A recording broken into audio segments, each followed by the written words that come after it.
सुप्रभातम। आज हम ग्रामर का एक नया टॉपिक उपपद विभक्ति, इस वीडियो के माध्यम से हम जो है आज उपपद विभक्तियां पढ़ेंगे।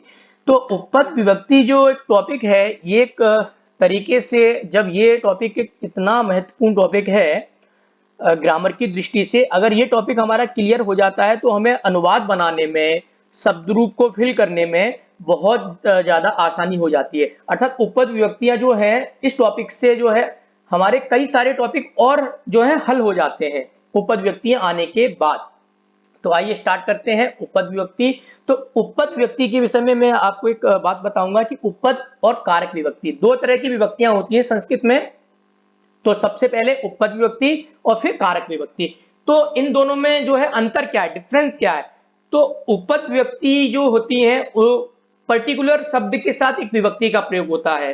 जैसे यहाँ पर आप स्क्रीन पर देख पा रहे हैं कि द्वितीया विभक्ति, द्वितीया लिखा है और यहाँ पर तृतीया लिखा है। तो द्वितीया में कुछ शब्द दिए हैं, तृतीया में कुछ शब्द दिए हैं। अर्थात द्वितीया विभक्ति में जो शब्द दिए हैं उन शब्दों के साथ पर्टिकुलर एक विभक्ति लगेगी, वो द्वितीया है, और तृतीया वाले शब्दों के साथ तृतीया विभक्ति लगेगी। तो कारक विभक्ति और उपपद विभक्ति में अंतर यह है कि कारक विभक्ति लाइक ए चीफ मिनिस्टर और उपपद विभक्ति लाइक ए प्राइम मिनिस्टर। अर्थात जब तक उपपद विभक्ति नहीं है तब हम संस्कृत में कारक विभक्तियों का प्रयोग करते हैं। कर्ता ने कर्म को कर्ण से, संप्रदान के लिए, अपादान से, संबंध काके की, रारेरी, इस तरीके से प्रयोग करते हैं। लेकिन जैसे ही कोई उपपद शब्द आ जाए, कोई उपपद विभक्ति अगर आ जाए, तो उसमें फिर हम क्या करते हैं, पर्टिकुलर विभक्ति लगाते हैं। और उपपद विभक्ति एक प्राइम मिनिस्टर की तरह, प्रधानमंत्री की तरह, कि जब तक प्रधानमंत्री नहीं है तब तक तो कारक विभक्ति चलेंगी, और जैसे ही जो है कोई उपपद शब्द आ गया तो वहां पर जो है कारक विभक्ति जो चिन्ह है उसके अकॉर्डिंग कोई भी कार्य नहीं होता है संस्कृत में। फिर वहां पर जो है वो उपपद शब्द के कारण कार्य होता है। तो उपपद शब्द की बहुत ज्यादा वैल्यू है संस्कृत में, संस्कृत ग्रामर में। तो आइए देखते हैं द्वितीया में कौन कौन से शब्द हैं। तो पहला शब्द है उभयतः, और उभयतः का मीनिंग होता है दोनों ओर, परितः चारों ओर, प्रति ओर अर्थात तरफ, गांव की ओर, इस तरीके से प्रयोग होता है। विना का बिना। तो ये जो चार शब्द हैं ये द्वितीया में दिए गए। इनको याद करने का एक सबसे अच्छा तरीका ये है कि आप जो है द्वितीया के चारों शब्दों को याद रखिए कि उभयता, परिता, प्रति, बिना, इनके साथ द्वितीया विभक्ति होती है। हमेशा आपको ये बहुत काम आएंगे आने वाले टाइम में, और जो है ग्रामर के हर पोर्शन में जो है उपपद विभक्तियों का प्रयोग जरूर होता है। उसी प्रकार तृतीया में भी कुछ शब्द हैं। तो पहला शब्द है काणः। काणः जो होता है आंख से जो देख नहीं पाता है, आंख में जिसके विकार होता है उसे काणा कहते हैं। और बिना, देखो बिना यहाँ पर याद रखना है, द्वितीया में भी बिना है और तृतीया में भी बिना है। और आप आगे चल के आप जब पंचमी विभक्ति पढ़ेंगे उपपद विभक्ति की तो वहां पर भी आपको बिना मिलेगा। तो मैं आपको इस वीडियो के माध्यम से भी बताएंगे कि दोनों का प्रयोग हम अलग अलग कैसे करते हैं। अगला शब्द है हमारा अलम। अलम कहते हैं बस। बस का अर्थात मत बोलिए, है ना, ज्यादा मत खाइए, बस उस तरीके से प्रयोग करते हैं। और सह, ये शब्द संस्कृत में बहुत ज्यादा प्रयोग होता है। सह अर्थात साथ, और बधिरा मतलब बहरा, जिसको सुनाई नहीं देता है। तो ये शब्द जो है हमारे तृतीया के हो गए। द्वितीया के उभयता, परिता, प्रति, बिना, और तृतीया के काणः, बिना, अलम, सह और बधिरः। अब आपको जो है चतुर्थी के शब्द दिखाते हैं, बताते हैं। तो सबसे पहला जो है रुच। रुच का अर्थ होता है अच्छा लगना। ये धातु है रुच, जिसका रूप चलता है रोचते, रोचेते, रोचनते, सेब की तरह। तो ध्यान रखना, रुच जो है धातु है जिसका अर्थ होता है अच्छा लगना। और सेकंड जो है वो भी धातु है दा, उसको ब्रैकेट में लिखा है यच्छ, जिसका अर्थ होता है देना, जिसका रूप चलता है यच्छति, यच्छतः, यच्छन्ति। तो चतुर्थी में जो दो शब्द हैं दोनों स्टार्टिंग की धातुएं हैं। और जो तीसरा शब्द है वो है नमः। नमः अर्थात नमस्कार करना। तो नमः शब्द के साथ चतुर्थी विभक्ति, दायच के साथ चतुर्थी विभक्ति, और रुच जो धातु है उसके साथ चतुर्थी विभक्ति। और एक शब्द है स्वस्ति। स्वस्ति कहते हैं कल्याण, अच्छा हो, तुम्हारा कल्याण हो। तो स्वस्ति जो शब्द है उसमें चतुर्थी विभक्ति। तो हमें जो है मुख्य तौर पर जो है हम इन शब्दों को दिमाग में याद रखना है कि चतुर्थी में कौन से शब्द प्रयोग किए गए हैं, तृतीया में कौन से किए गए हैं, और द्वितीया में कौन से किए गए हैं। तो इन शब्दों को अगर हम याद रखेंगे तो कभी भी हमारा जो है उपपद विभक्ति वाला पोर्शन कभी भी गलत नहीं होगा। आइए इसका अभ्यास कार्य जो है स्टार्ट करते हैं।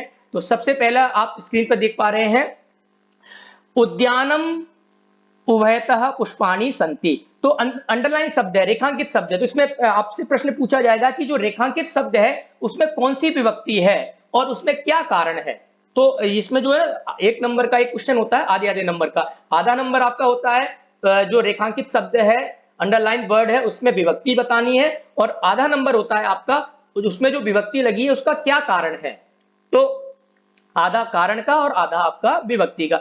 तो आप देखिए कि जो रेखांकित शब्द है उसमें कौन सी विभक्ति है। तो इसका एक सिंपल तरीका आपको क्या करना है, आपको उस पूरे सेंटेंस में उपपद शब्द देखना है। तो उपपद शब्द यहाँ पर कौन सा है, उभयतः। और उभयतः शब्द जो है यहाँ पर उपपद होने के कारण हमने जो है ऊपर याद किया है कि उभयता के साथ कौन सी विभक्ति लगती है, द्वितीया। तो हम तुरंत ही जो है इसमें हम लिख देंगे कि सेंटेंस में कौन सी विभक्ति हुई, द्वितीया विभक्ति। तो हमारा आंसर यहाँ पर क्या हो जाएगा, द्वितीया विभक्ति हो गई हमारी।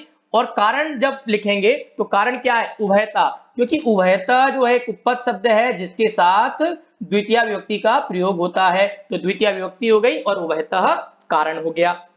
और सेकंड सेंटेंस देखिए, ग्रामम उभयतः जनाः सन्ति, ग्राम के दोनों ओर लोग हैं। तो रेखांकित शब्द क्या है हमारा, ग्रामम। तो ग्रामम में कौन सी विभक्ति है, इसका पता हम कैसे करेंगे, तो उसका पता हम करेंगे उभयतः शब्द से। और उभयतः शब्द जो है एक उपपद शब्द है जिसके साथ द्वितीया विभक्ति लगती है। तो हमारा जो आंसर है वो क्या हो जाएगा, द्वितीया विभक्ति। और कारण जो है हमारा वो हो जाएगा उभयता, क्योंकि जो है कारण के कारण जो है उसमें विभक्ति लगी है, तो उभयता कारण है जिसके कारण जो है ग्रामम रेखांकित शब्द जो है उसमें द्वितीया विभक्ति है। ऐसे ही तीसरा जो है उदाहरण है हमारा, विद्यालयम उभयता छात्राः सन्ति। तो यहाँ पर रेखांकित शब्द क्या है, विद्यालयम।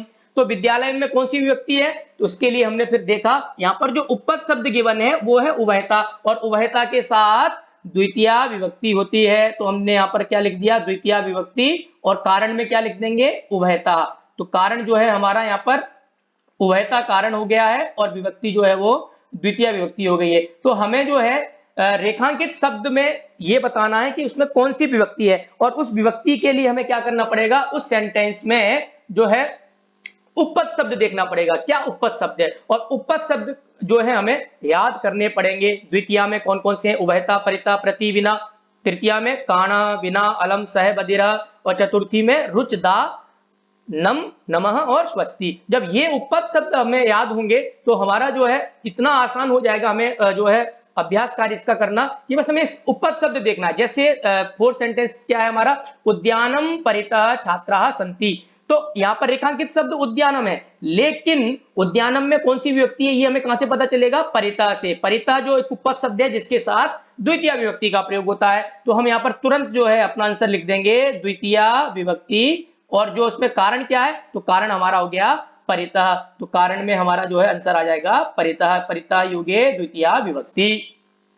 और एक चीज और आपको मैं यहाँ पर एक सरल एक टेक्निक बताता चलूं। यहाँ पर जो है 99% जो रेखांकित शब्द होता है उसके जस्ट बाद वाला शब्द उपपद शब्द होता है। याद रखना, रेखांकित शब्द जो है, अंडरलाइन जो वर्ड है, जैसे उद्यानम है, उद्यानम रेखांकित शब्द है, इसके जस्ट बाद वाला शब्द देखिए उभयता। और उभयता क्या है, कारण। यहाँ पर भी देखिए ग्रामम अंडरलाइन वर्ड है, उसके जस्ट बाद वाला शब्द क्या है, उभयता, तो वो भी कारण है। तो रेखांकित शब्द के जस्ट बाद वाला शब्द क्या होता है, 99% जो है वो कारण होता है। बस धातुओं को छोड़ दें, अभी ये धातुएं जब आगे आएंगी तो मैं आपको बताऊंगा, क्योंकि धातु का प्रयोग हमेशा लास्ट में होता है, इसलिए वहां पर आपको विशेष तौर पर ध्यान रखना पड़ेगा। नहीं तो अधिकतर क्या रहेगा, जितने भी उपपद शब्द हैं वो रेखांकित शब्द के जस्ट बाद जो है प्रयोग किए जाते हैं। अगला शब्द देखेंगे हम, फिर विद्यालयम परितः वृक्षा सन्ति। तो रेखांकित शब्द हमारा विद्यालयम हो गया। अब उसमें हमें विभक्ति बतानी है, कौन सी विभक्ति है, तो हमने यहाँ पर देखा परितः शब्द है उपपद शब्द, और परितः उपपद शब्द के साथ हमेशा जो है द्वितीय विभक्ति का प्रयोग होता है। तो हम यहाँ पर द्वितीय विभक्ति कर देंगे।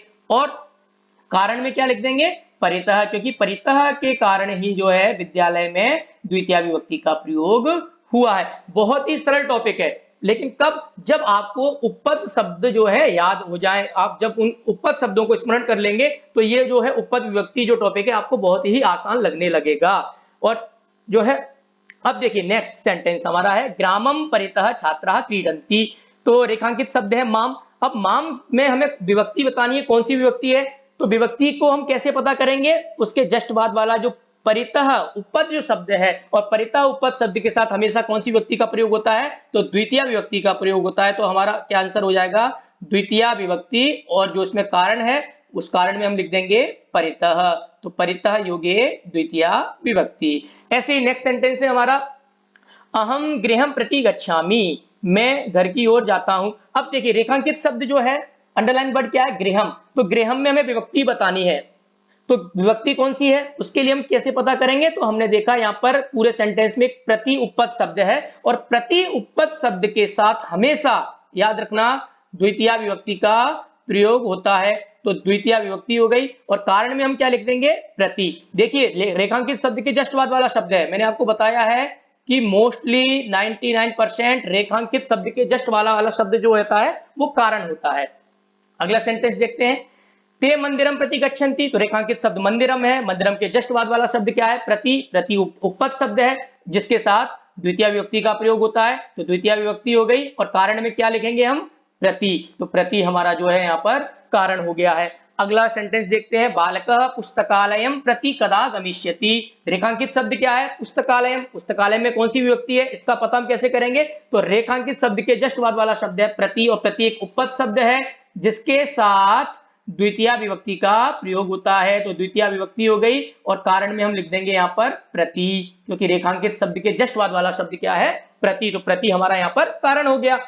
नेक्स्ट सेंटेंस, जलम बिना जीवनम नास्ति, जल के बिना जीवन नहीं है, रेखांकित शब्द क्या है, जलम, और जलम में कौन सी विभक्ति है इसका पता हम कैसे करेंगे, बिना। तो बिना जो है, बिना के साथ द्वितीय विभक्ति भी होती है, तृतीया भी, ये हमें याद रखना है। बिना शब्द के साथ हमें, कि बिना के साथ द्वितीय भी होती है, तृतीया भी होती है। तो हम क्या करेंगे, रेखांकित शब्द को ध्यान में रखेंगे कि रेखांकित शब्द में कौन सी विभक्ति का प्रयोग है। तो हमें रूप पता है, जलम जले जलानी, जलम जले जलानी जलेन, तो तृतीय में बनता है जलेन और द्वितीय में बनता है जलम। तो यहां पर जो है बिना शब्द के साथ द्वितीय विभक्ति का प्रयोग हुआ है, तो हमारा आंसर जो है वो हो जाएगा द्वितीय विभक्ति, और कारण में हम लिख देंगे बिना, क्योंकि बिना के कारण यहाँ पर द्वितीय विभक्ति हुई है, और जलम में जो है वो द्वितीय विभक्ति का प्रयोग हुआ है।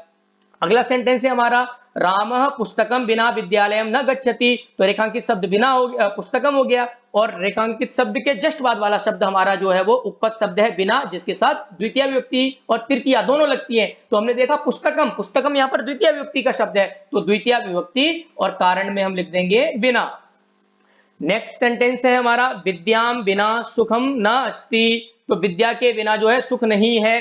तो विद्याम रेखांकित शब्द हो गया, और बिना के कारण जो है इसमें द्वितीय विभक्ति लग गई, तो द्वितीय विभक्ति हो गई, और बिना जो है हमारा कारण हो गया। नेक्स्ट सेंटेंस देखते हैं, सह नेत्रेण काणा अस्ति, तो नेत्रेण जो है रेखांकित शब्द हो गया, और काणा जो है वो इस पूरे सेंटेंस में एक उपपद शब्द है। तो नेत्रेण काणा, तो काणा जो है उपपद शब्द है, और काणा हमने याद किया है कि काणा जो उपपद शब्द है उसके साथ तृतीय विभक्ति का प्रयोग होता है। तो हम विभक्ति में क्या लिख देंगे यहाँ पर, तृतीय विभक्ति, और कारण, कारण में हम लिख देंगे काणः, क्योंकि काणः जो है उसके साथ तृतीय व्यक्ति का प्रयोग होता है। और देखिए रेखांकित शब्द के जस्ट बाद वाला शब्द है, मैंने कहा ना 99% क्या होता है, रेखांकित जो अंडरलाइन वर्ड है उसके जस्ट बाद वाला शब्द आपको जो है उपपद शब्द मिलेगा 99%। जहां पर नहीं मिलेगा वो मैं आपको आगे एक्सप्लेन करूंगा।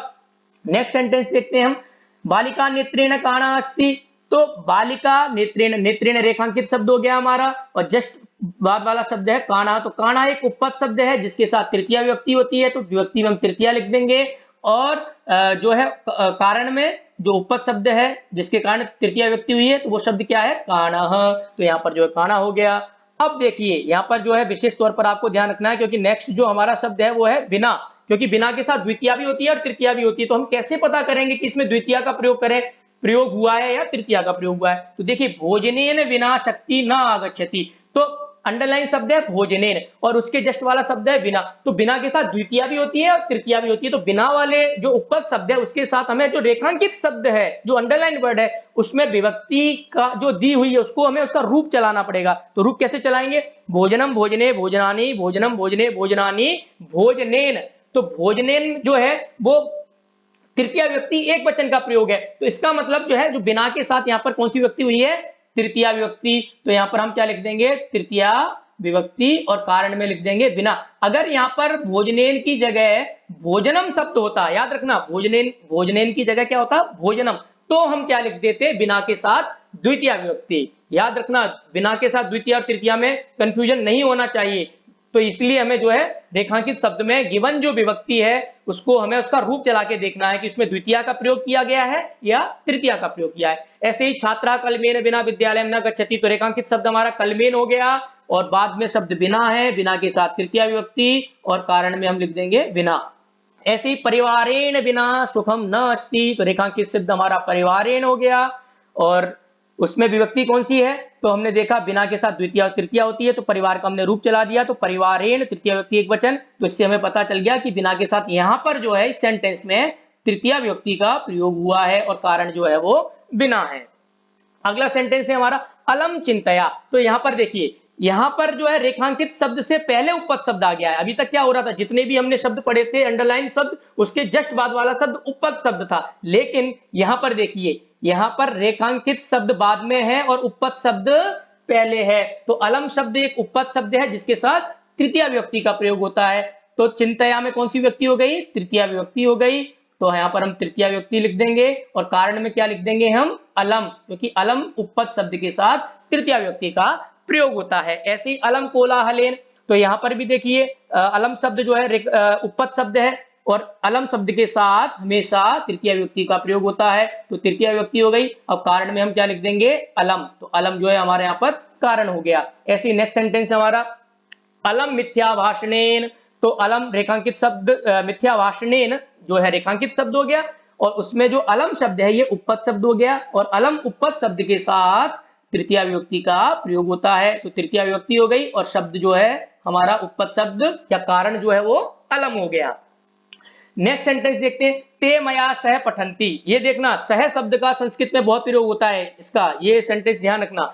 तो सह शब्द जो है एक उपपद शब्द है और रेखांकित शब्द यहाँ पर क्या है, मया। तो मया में कौन सी विभक्ति है, तो इसका पता हम कैसे करेंगे, तो हमने देखा रेखा ये उपपद शब्द है सह और सह के साथ हमेशा तृतीय विभक्ति का प्रयोग होता है। तो यहाँ पर जो है मया में कौन सी विभक्ति हो जाएगी, तृतीय विभक्ति हो जाएगी। तो तृतीय विभक्ति और कारण में हम लिख देंगे सह, जो है यहाँ पर कारण हो गया। नेक्स्ट सेंटेंस है हमारा ध्वनि विराटेन सह क्रीडति। रेखांकित शब्द हमारा विराटेन हो गया और उपपद शब्द है सह। तो सह उपपद के कारण विराट में तृतीय विभक्ति और कारण में हम क्या लिख देंगे, सह, जो है यहाँ पर कारण हो गया है, सह के साथ तृतीय विभक्ति। फलेन सह जलम माप्यव। तो सह रेखांकित शब्द फलेन और उपपद शब्द हो गया सह और सह उपपद शब्द के साथ तृतीय विभक्ति का प्रयोग होता है। तो यहाँ पर तृतीय विभक्ति हो गई और कारण जो है वो सह। कारण का मतलब है उपपद शब्द, याद रखना, कारण का मतलब है यहाँ पर उपपद शब्द। अब देखिए नेक्स्ट, बालकाय मोदकम रोचते। बालक को लड्डू अच्छे लगते हैं। रेखांकित शब्द क्या है यहाँ पर, बालक। लेकिन रोचते, रुच धातु है। मैंने बताया आपको कि जो है जितनी भी धातुओं का प्रयोग होता है उपपद विभक्ति, वो हमेशा लास्ट में आते हैं। तो रुच जो है यहाँ पर कारण है और रुच धातु जो है उसका रूप चलता है सेव के समान, लेकिन जो उसका मूल जो कारण है वो क्या है, रुच धातु है। तो रुच धातु के कारण जो है हमने ऊपर स्टार्टिंग में पढ़ा था कि रुच धातु के साथ चतुर्थी विभक्ति का प्रयोग होता है। तो बालकाय में कौन सी विभक्ति हो जाएगी, चतुर्थी। तो चतुर्थी विभक्ति और जब कारण लिखेंगे तो हम यहाँ पर लिखेंगे रुच। रुच के कारण जो है यहाँ पर चतुर्थी विभक्ति हुई है। नेक्स्ट सेंटेंस देखिए, मह्यम पठनम रोचते। तो मह्यम रेखांकित शब्द है। तो रेखांकित शब्द में कौन सी विभक्ति है उसका पता हमने कैसे किया, रोचते, रुच धातु और रुच धातु के साथ चतुर्थी विभक्ति होती है। तो चतुर्थी विभक्ति हो गई और कारण में हम क्या लिख देंगे, रुच, क्योंकि रुच धातु के साथ चतुर्थी विभक्ति का प्रयोग होता है।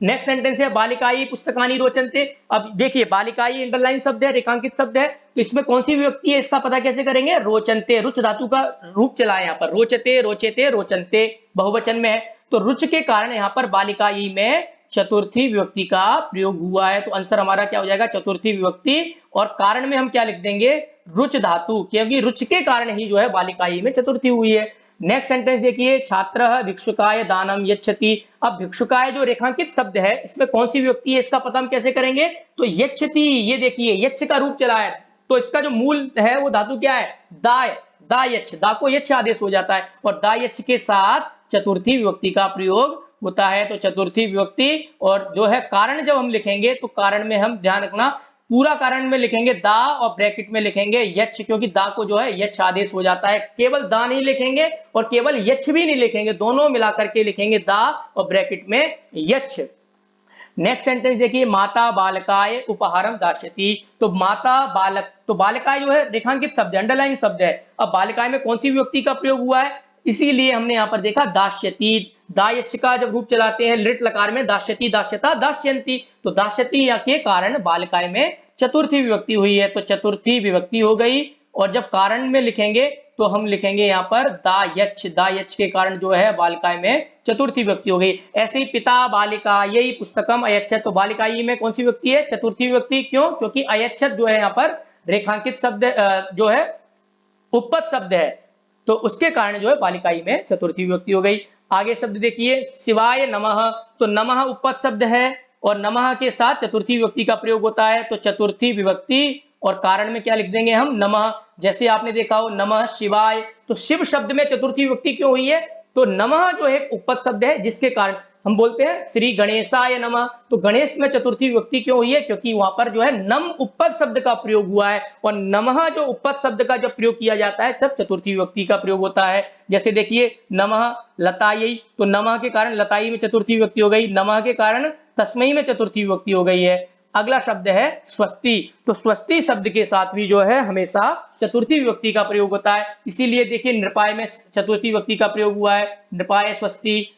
उसी प्रकार स्वस्ति के कारण छात्राय में भी चतुर्थी विभक्ति, तो छात्राय स्वस्ति। उसी प्रकार तस्मै स्वस्ति। तो स्वस्ति जो है उपपद शब्द है, जिसके कारण जो है रेखांकित शब्द में जितने भी हैं नृपाय छात्राय तस्मै, उनमें जो है चतुर्थी विभक्ति का प्रयोग हुआ है। तो ये हमने जो है आज वीडियो के माध्यम से उपपद विभक्ति का पूरा टॉपिक हमने सारा जो है द्वितीया से लेकर चतुर्थी तक पूरा कंप्लीट कर लिया है।